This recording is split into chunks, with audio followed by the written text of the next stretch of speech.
Opisyalis natin na tumulong dito sa Barangay 580, and of course Mayor Isko Moreno, Vice Mayor G. Atienza. Hello po! Senador Bongo! Bola! Bola! Bola! Bola! Yan, yan!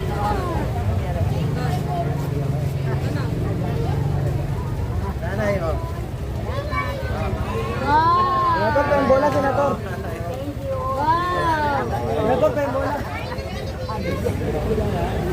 Bigyan mo to, bigyan mo t-shirt pa yung bola. Bola! Salamat ha. Bola! Solid! Nanay, bigyan mo t-shirt. Bola!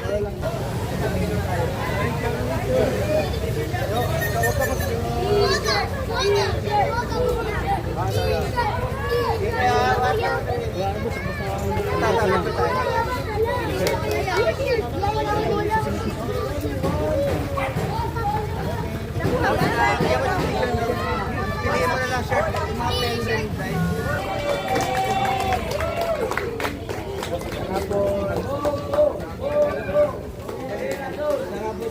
Mga pen rin, Work ang boto namin kay Senador Bongo. Thank you sa inyo lahat.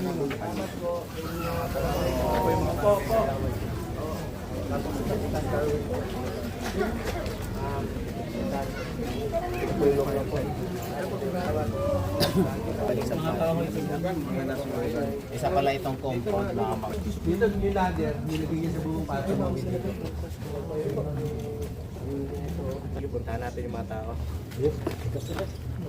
Tulungan lang tayo. Kami ngayon sa kasama si Kapitan sa barangay 580 sa Maynila. Itong Maynila, magkakadikit-dikit ito. Ilang barangay ang Maynila? 896. Ito po si Kapitan, mga kagawad. Bigay lang po kami ng tulong. Ako naman kahit sa sulok ng Pilipinas, basta kaya po ng aking katawan at panahon. Pupuntahan ko kayo makatulong man sa inyo. At makapag-iwan ng konting kasiyahan sa ating mga kababayan. Ingat po, mga kababayan ko dyan.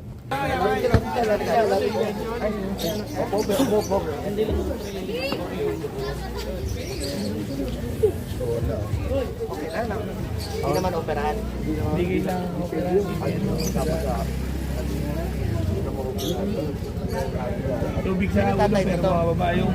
Wala na, patay dito. Nanay na lang po yung anak ko po. Sa nanay. Ay, Abi! Jen, Abi! Bilihan mo ng cake. Ano ba siya sa paa? Yung bola pang balam. Thank you po. Thank you, Kairo. Thank you. Kami ha? Thank you. Pahiram ng ano? Bola.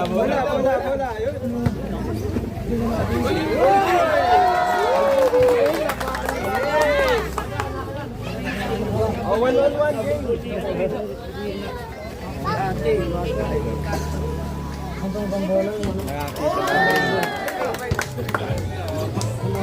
Game. Galing na doon. Galing na doon.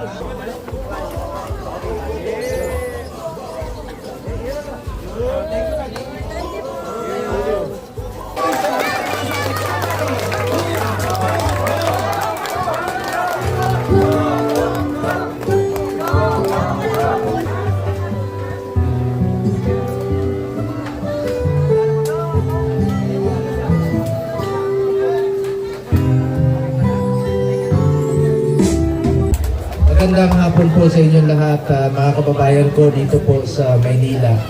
Alam nyo, kapitbahay lang po tayo.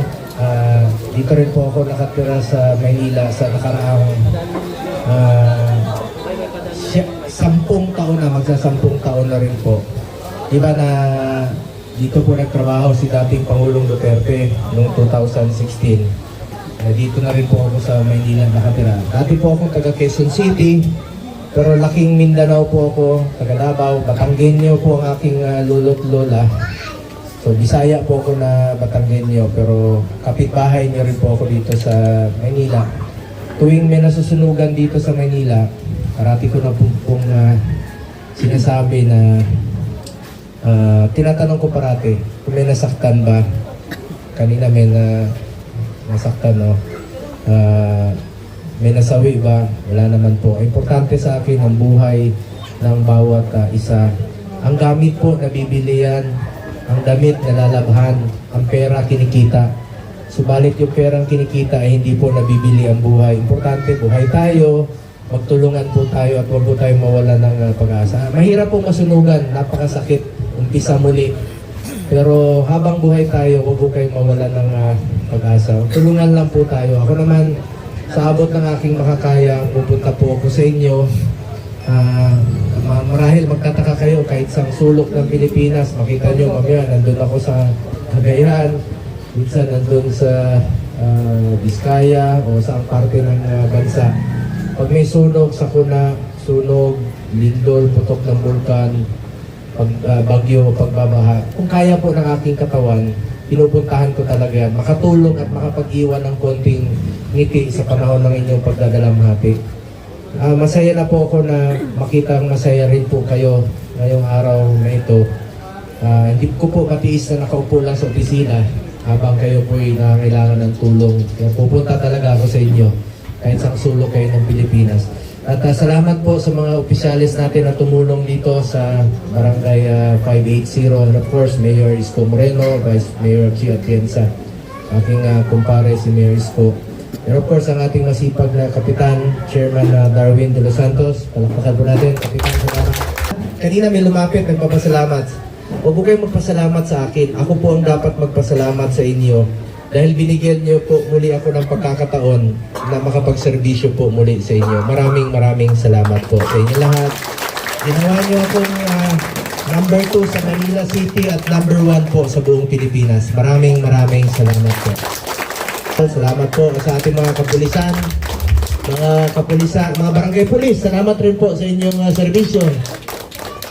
Pagpapanatili ng peace and order dito po. Kapayapaan sa inyong barangay police, barangay tanod. Salamat po sa inyo. Mga kababayan ko, meron lang po akong konting dalang tulong sa inyo. May dala po akong burger. Kumain na kayo? Ako hindi pa ako kumakain. Hindi niyo ako tinirahan ha. May dala rin po akong mga container. Magagamit niyo po ito pang igib. May dala rin po akong mga grocery packs. Balde double purpose yan. Pwede nyo na pang-igib kagad. At may dala rin po akong mga grocery packs. May dala rin po akong vitamins po para sa inyo. Ito pong vitamins, pampalakas po ng inyong resistensya. At may dala rin po akong t-shirt. At huwag kayong mag-agawan. Kanina nag-aagawan ng bola. Lahat po kayo may dala po akong bola para sa inyo. Lahat po. Kasi ako po ang chairman ng sports. At ayaw kong masayang yung inumpisahan ni dating Pangulong Duterte na labanan ang kriminalidad at ang illegal na droga. Kaya iniinganyo ko kayo to get into sports, stay away from drugs, to keep us healthy and fit. Singit ko lang po sa inyo, isa po ako sa author at co-sponsor ng National Academy of Sports. Pero na tayong sa eskwelahan, ginawa nating batas ito na pwede po mag-aral at the same time mag-training ang student athletes. Pwedeng pagsasabayin, walang masasakripisyo. Marami na pong mga student athletes ngayon sa New Clark City, National Academy of Sports. Pangalawa, since chairman po ako ng Committee on Sports since 2019, dati kulela tayo, wala tayong ginto sa Olympics. May ginto po tayo ngayon sa Paris Olympics, 2 at isa naman po sa Tokyo Olympics. Taga Maynila pa si Carlos Yulo, pride ng Maynila yon na nanalo po ng 2 ginto. Suportahan po natin ang ating mga atleta. Chairman din po ako ng Committee on Youth.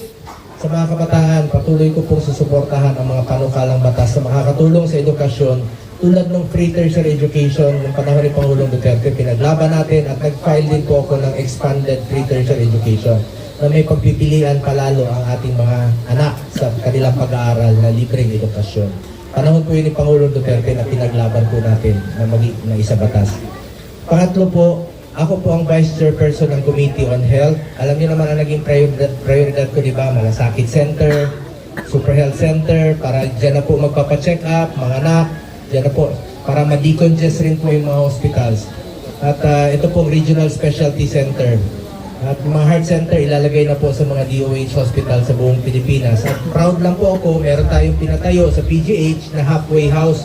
Yung mga pasyente natin na uwi ng probinsya, kung pwede nang lumabas sa hospital, pwede na silang manatili munang magpahinga sa halfway house doon sa PGH para mababawasan naman po yung occupancy sa PGH, hindi pag madidecongest siya dahil para magagamit na po ito ng mga ibang pasyente. Pero yung mga pasyente hindi pa pwedeng magbiyahe at kailangan mo na magpahinga, yun po yung halfway house. Pati watchers natin, yung mga kamag-anak natin na watchers, pwede silang magpahinga rin po doon. Meron na po yan, halfway house po ang tawag sa PGH na ating isinulong rin po na maipatayo. Importante po sa akin ang kalusugan ng bawat Pilipino po.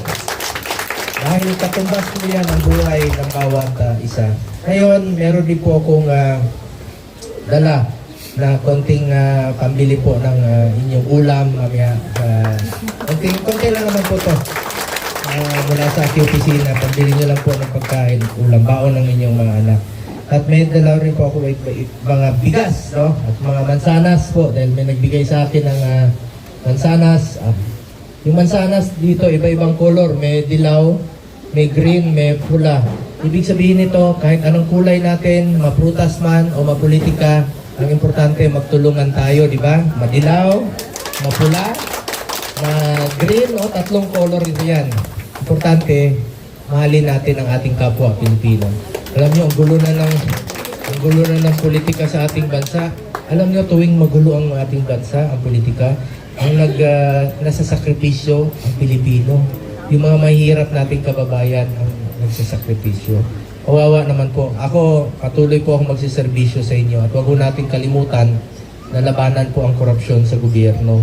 Alam niyo, kung hindi nasayang yung pera sa flood control, ilang classroom ang naipatayo, ilang hospital ang naipatayo, ilang mga health center na po o hospital ang napatayo. At ilan na po ang mga kababayan natin na natulungan. I am one with the Filipino people in this fight and crusade against corruption in government. Huwag po tayong pumayag na hindi po managot ang dapat managot. Dapat po yung managot ang dapat managot dito. Mga kababayan ko, meron din po akong dalang mga wishi, mga dinonate rin po sa akin. Sayang naman po kung di magamit. At meron din po ako ipaparaffle sa inyo mamaya. Ayun, yung bike, magagamit nyo sa trabaho mo. Gusto niyo dumami yung bike? Ha? Gusto niyo dumami? Ang gawin niyo po, hatiin niyo, tag-isang gulong kayo. Nabiro lang po. Hiraman na lang. Pero may dadagdag po ako ipaparapol na sapatos na panglalaki, sapatos na pangbabae, at isang cellphone din po. I'm sure baka may nasunugan sa inyo ng cellphone dyan. Ay po, na. Yan lang po. So maraming salamat. Hindi ko na po habaan ang aking sasabihin. Basta ako po'y patuloy na magkatrabaho sa inyo. Bilang inyong senador, I have authored 25 laws. I have principally sponsored 95 laws, including 93 laws for the establishment and upgrade of public hospitals. I co-authored and co-sponsored 194 laws. At wala po akong absent sa Senado sa loob po ng 6 na taon.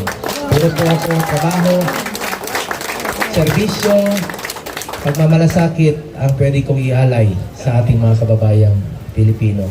So maraming salamat po. Ingat po kayong lahat. Mahal na mahal ko kayo rito sa Maynila po. Maraming salamat po.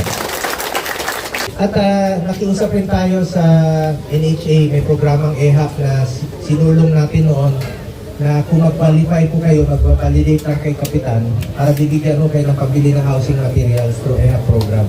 So mag-validation lang po sa NHA with the barangay officials po.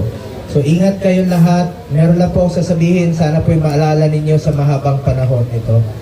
Mga kababayan ko, minsan lang po tayo dadaan sa mundong ito. Kung ano pong kabutihan o tulong na pwede natin gawin sa ating kapwa, ay gawin na po natin ngayon dahil hindi na tayo babalik sa mundong ito. Ako po ang inyong Senator Kuya Bongo, patuloy na magsiservisyo sa inyo lahat. Dahil ako po'y naniniwala na ang serbisyo po sa tao ay serbisyo po yan sa Diyos. Ang Panginoon natin ang pasalamatan natin ngayon sa buhay na binigay niya po sa atin. Alam niyo, napakaikli ng buhay ng tao. Minsan, ganun lang, bilis. Kaya kung ano yung pwede nating gawin ngayon na kabutihan para sa ating kapwa, ay gawin na po natin ngayon. Dahil hindi na tayo babalik sa mundong ito. Ano lang, Mas maganda yung may naggawa tayong kabutihan sa ating kapwa Pilipino. Ako, probinsyano lamang po ako na binigyan niyo po ng pagkakataon na makapagserbisyo sa inyo. Kaya hindi ko sasayangin yung binigay niyong tiwala. Magtatrabaho po ako para sa inyo sa abot po ng aking makakaya. Salamat po at mahal na mahal ko kayong lahat. Salamat po.